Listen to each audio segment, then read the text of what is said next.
Muito bem, meus caros americanos, foi isso que J.D. Vance disse à Europa em 2025.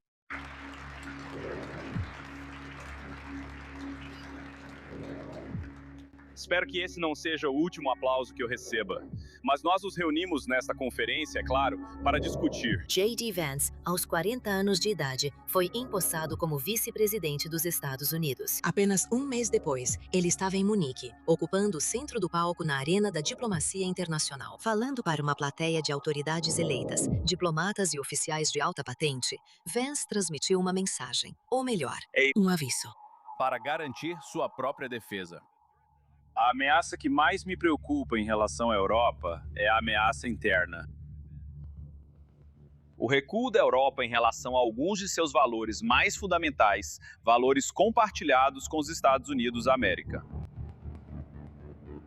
Como disse certa vez o Papa João Paulo II, não tenha medo. Não devemos ter medo do nosso povo, mesmo quando eles expressam opiniões que discordam da sua liderança. Obrigado a todos, boa sorte a todos vocês, que Deus abençoe vocês. Não posso criticar o raciocínio de J.D. Vance, nem mesmo seu diagnóstico sobre a política europeia. Aqui está a parte alarmante. O que J.D. Vance está alertando os europeus está realmente acontecendo nos Estados Unidos neste exato momento. Deixe-me começar com isso. Você sabe, esse cara, Sadiq Khan, ele é o prefeito da cidade mais prestigiada do Ocidente, Londres, desde 2016. No começo, ele se apresentava como um muçulmano moderado, tipo muçulmano de batom. Ele andava com pessoas LGBTQ, chegava até a segurar uma taça de champanhe com outras pessoas. Ele foi muito criticado por isso. E aí as pessoas ficavam se perguntando se aquilo era álcool ou suco de maçã, quem sabe? Mas isso não veio ao caso. A ideia era clara. O fato dele ser muçulmano não deveria importar. E os ocidentais ingênuos aceitaram isso. Depois disso, avançando para hoje, avançando para 2026, após as eleições gerais de 2024, há cerca de 25 deputados muçulmanos, ou seja, legisladores no Reino Unido, na Câmara dos Comuns. Mas, mais preocupante, veja este ponto. Atualmente, há 19.273 vereadores em todo o Reino Unido, dentre os quais 500 são muçulmanos. Você pode dizer, bem, Harris, nós já sabemos disso. E a situação não é muito diferente em outros países europeus também. Alemanha e França. E quem sabe? Mas a América é diferente, certo? J.D. Vance está alertando os europeus sobre a infiltração de islamistas da política islâmica. Bem, eu tenho uma notícia para os Estados Unidos. Vocês estão apenas 10 anos atrás do Reino Unido. Por que estou dizendo isso? Olhem só, conhecem esse cara? O assassino sorridente, Mamdani. Muito parecido com o Sadiq Khan. Muçulmano moderado. Não tem uma barba espessa, anda com pessoas LGBTQ, mas há uma pequena diferença. Ele também frequenta mesquitas. Ele até recita Maomé, embora em inglês. Essa distinção é importante porque é assim que eles começam. Atualmente, há 4 representantes muçulmanos e 0 senadores muçulmanos, mas isso está prestes a mudar. André Carson, não sei muito sobre esse cara. Estou supondo que ele não traz o Islã para a política dos Estados Unidos ou para sua política. Talvez seja por isso que não ouvimos falar dele. Mas nós já ouvimos falar dos próximos 2 nomes. Ilhan Omar e Rashida Tlaib, uma de Minnesota, outra de Michigan. E tem outra, Latifa Simon. Já ouvi falar dela aqui e ali, mas nada de muito importante. Nenhum muçulmano americano jamais foi eleito para o Senado dos Estados Unidos. O número está crescendo. Agora temos esse cara que, na minha opinião, bem, considere isso com ressalvas, porque não sou especialista em política dos Estados Unidos. Mas eu estava olhando as pesquisas e, atualmente, acho que ele provavelmente vai vencer Mike Rogers, mas quem sabe? Eu não sei. Eu só tô olhando pro que acontece se ele se tornar o primeiro senador muçulmano. Ele não é como Sadiq Khan, que até finge ser pró-LGBTQ ou finge tomar uma taça de champanhe. Não. Ele não é nem como Mandani, que também finge ser pró-LGBTQ, socialista e tudo mais.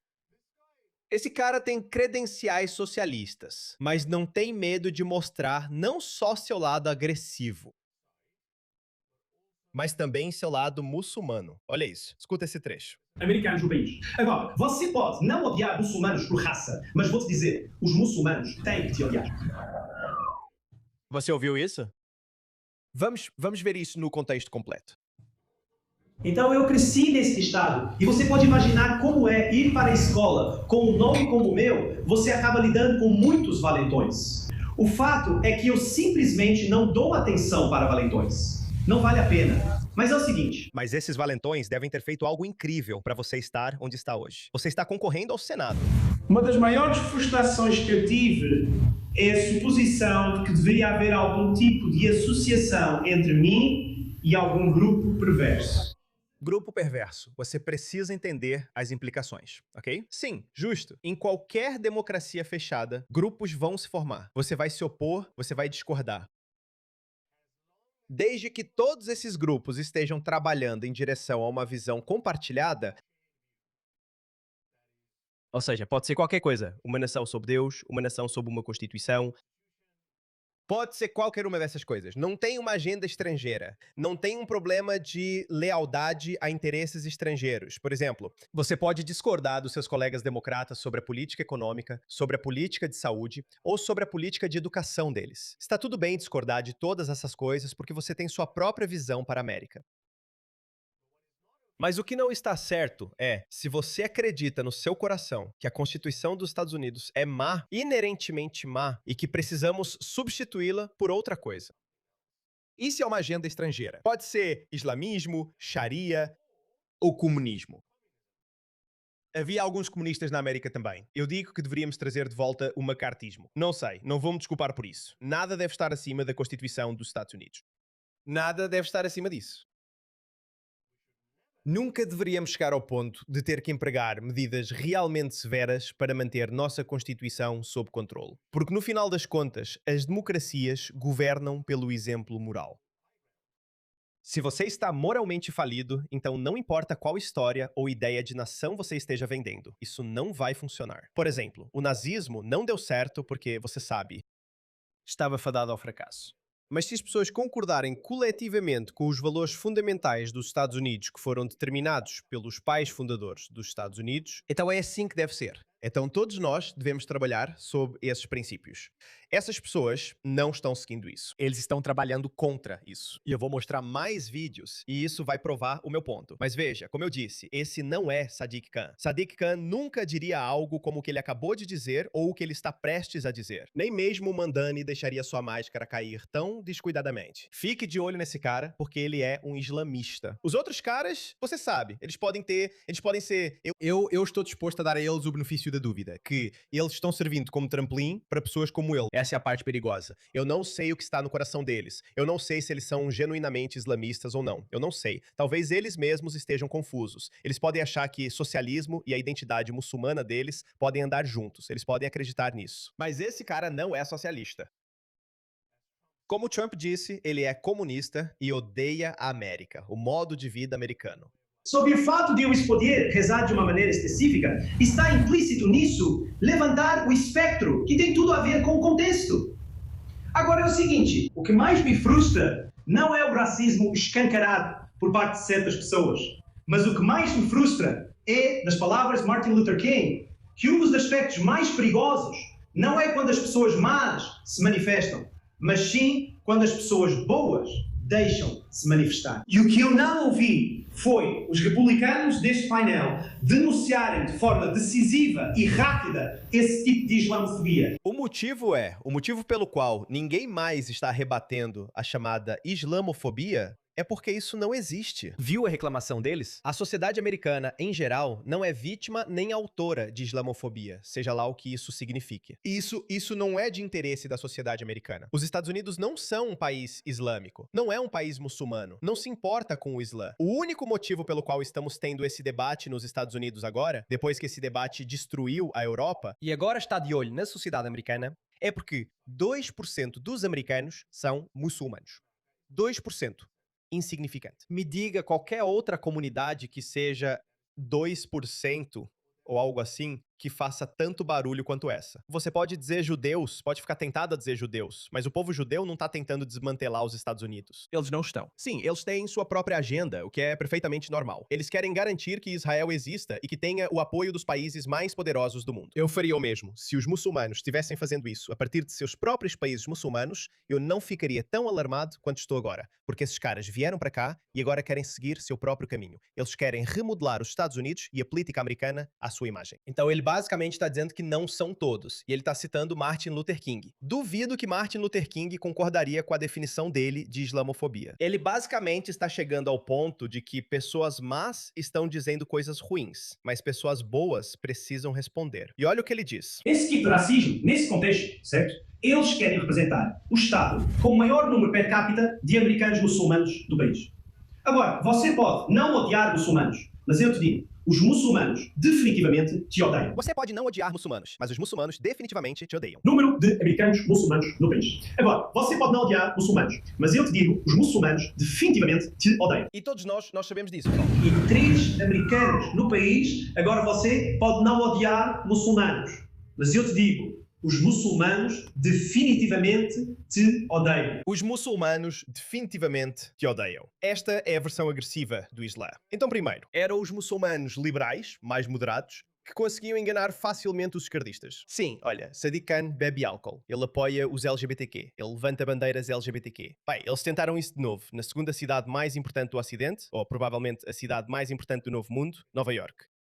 Londres e Nova York. Historicamente, pelo menos nos países anglófonos, elas são indiscutivelmente as cidades mais importantes do mundo anglófono. Eles usam isso para fazer um ponto. Não estou dizendo que eles são camponeses. Não estou dizendo que eles podem simplesmente destruir Londres e Nova York. Bem, não mais do que o que Sadiq Khan já fez.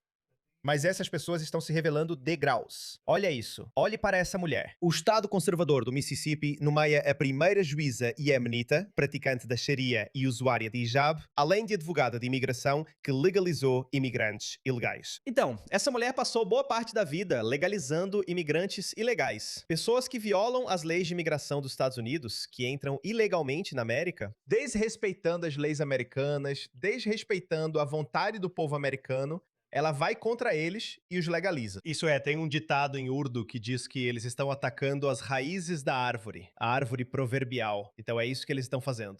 Eles estão realmente atacando as suas raízes. Não estão apenas cortando seus galhos, estão atacando as suas raízes. Asma Ali, uma advogada de imigração que usa hijab completo e construiu sua carreira orientando pessoas que entraram ilegalmente ou que excederam o tempo do visto a conseguirem cidadania sem nunca precisar de um green card. Agora ocupa um cargo no Tribunal Municipal. Imagine de que lado estarão as lealdades dela em poucas horas. A comunidade iemenita, as páginas da comunidade iemenita estavam transbordando de orgulho. A América está sendo conquistada por dentro. No que J.D. Vance disse, a maior ameaça à estabilidade e continuidade europeias é uma ameaça interna.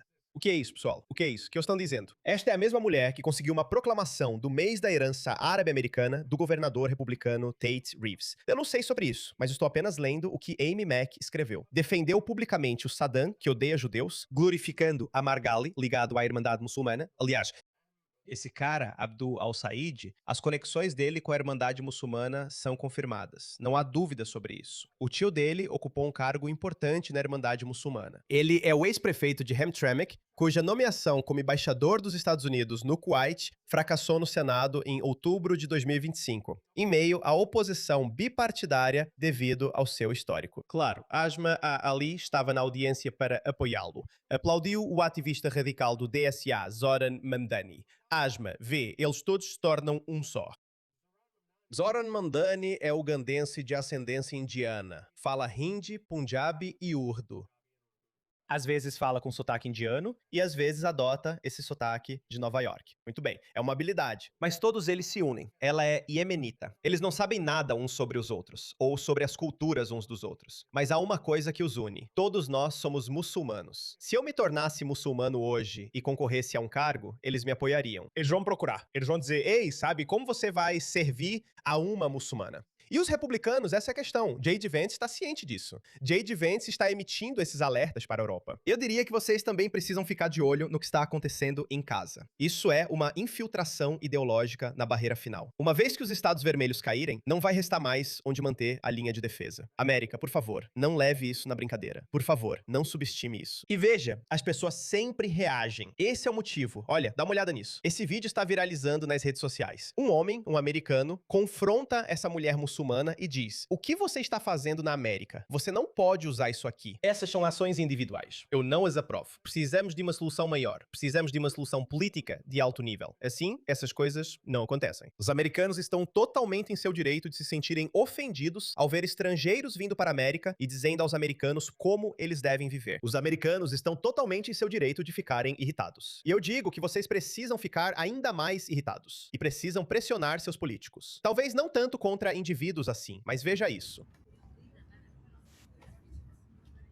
Você vive na América. Você não deveria estar usando essa porcaria na cabeça. Você é muito esquisito andando pela América desse jeito. Não tem tempestades de areia por aqui. Vai para o México desse jeito. Quero ver o que eles fazem com você. Temo que interações como essas vão aumentar. E isso vai empurrar nossas sociedades para o conflito civil. Assista isso. Quer saber mais sobre esse cara, Abdul al-Said? Assista isso. Ouça isso. Mais uma vez, isso vai desestabilizar a região. Também quero lembrar vocês que há muitas pessoas em Dearborn que estão tristes hoje. Eles estão tristes porque o exército dos Estados Unidos matou Khamenei, que é pessoalmente responsável pela morte de centenas de americanos. Centenas de americanos. Lembra do atentado em Beirute? Acho que 200 americanos morreram. Foi feito pela Guarda Revolucionária Islâmica. E obviamente foi feito com a bênção de Khamenei. Esse cara está concorrendo ao Senado. Ele está triste porque um inimigo dos americanos morreu naquele dia. E ele não é o único. E olha como eles são espertos. Ele vai dizer que não vai falar sobre isso porque isso vai prejudicar a missão maior dele, que é fazer avanços sérios nos corredores do poder dos Estados Unidos. Então, eu simplesmente não quero comentar sobre Khamenei de jeito nenhum. Eu não acho que vale nem a pena tocar nesse assunto. Porque isso vai atrair muita crítica. O que não é bom se eles têm uma missão maior, que é conquistar a América, aumentar seu contingente.